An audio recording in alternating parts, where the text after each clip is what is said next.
Hello everyone, welcome to my channel, and today let's dive deep of Rizal life, particularly on ophthalmic surgeon in Hong Kong.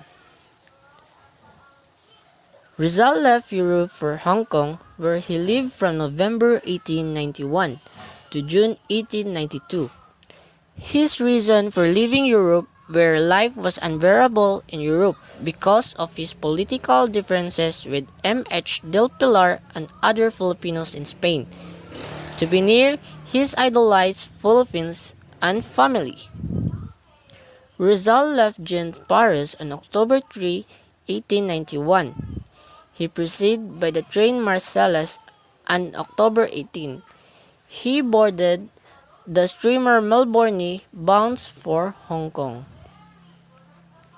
He brought with him a letter recommendation by Juan Luna for Manuel Camus, a compatriot living in Singapore, and 600 copies of Philly. There were over 80 first-class passengers, mostly Europeans, including 2 Spaniards. He is the only Asian among them. He also attracted the attention of fellow travelers, as usually due to his multilingualism and prowess. On November 20, 1891, Rizal arrived in Hong Kong. He was welcomed by the Filipino resident, especially his old friend Jose Mabasa. He then established his residence at number 5D Aguilar Street, number 2 Ridnoxolas Terrace, where he also opened his medical clinic. On December 1, 1891, he wrote his parents asking their permission to return home. On the same date, his brother-in-law Manuel T. Hidalgo sent him a letter relating the sad news of the deportation of 25 persons from Colombo, including the father, Nining, Sisan, Lucia, Pasiano, and other rest of us. Also state in his letter that he was preparing a letter to Queen Regent of Spain, explaining the Colombo situation in order to secure justice. Before Christmas of 1891, he was gladdened by arrival of his father, brother, and Silvestre Obaldo, his brother-in-law, in Hong Kong. Not long after forward, his mother and sister Lucia, Josefa, and Trinidad also arrived. A 65 years old mother of Rizal was brutalized by Spaniards to the point where she was nearly blind. A cruel Spanish commander compelled Rizal's mother to go from Calamba to Santa Cruz, the capital of Laguna, despite her advanced age and blindness, on the superior grounds that she was not using her last name Riolonda. A year earlier, thankfully, the Spanish governor of Laguna felt sorry for her and graciously let her go.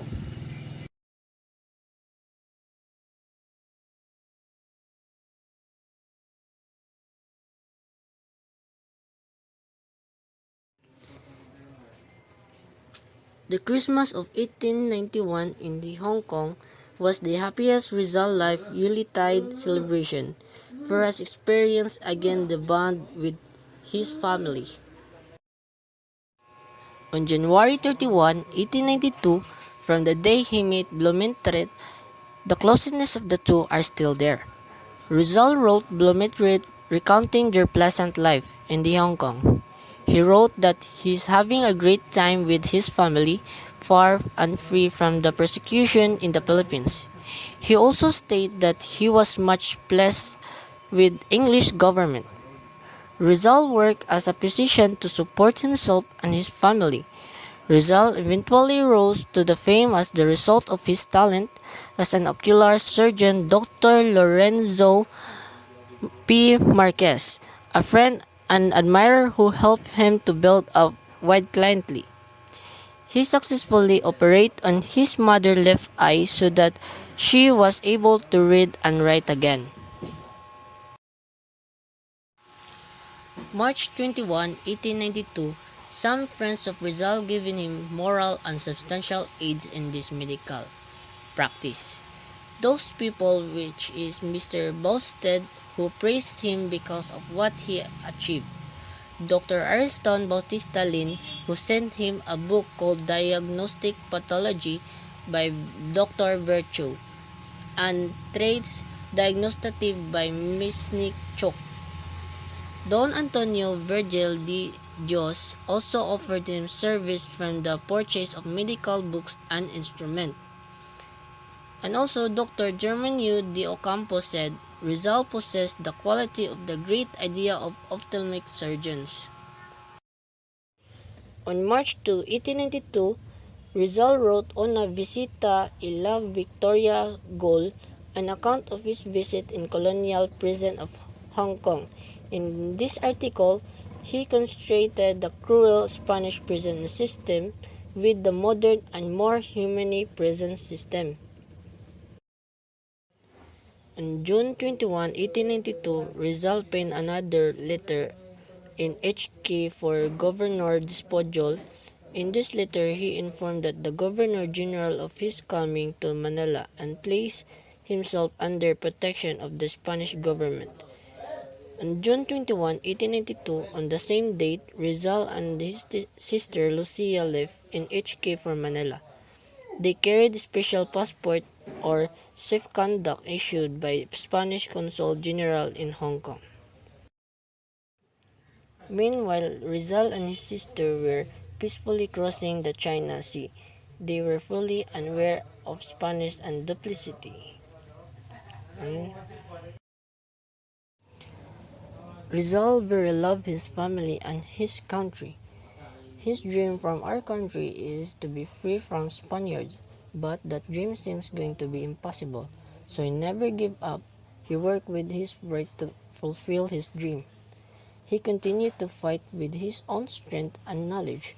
He used pain not by a sword just to free us. And that's all about the ophthalmic surgeon in Hong Kong 1891 to 92. I hope you learned something. Please subscribe. Thank you.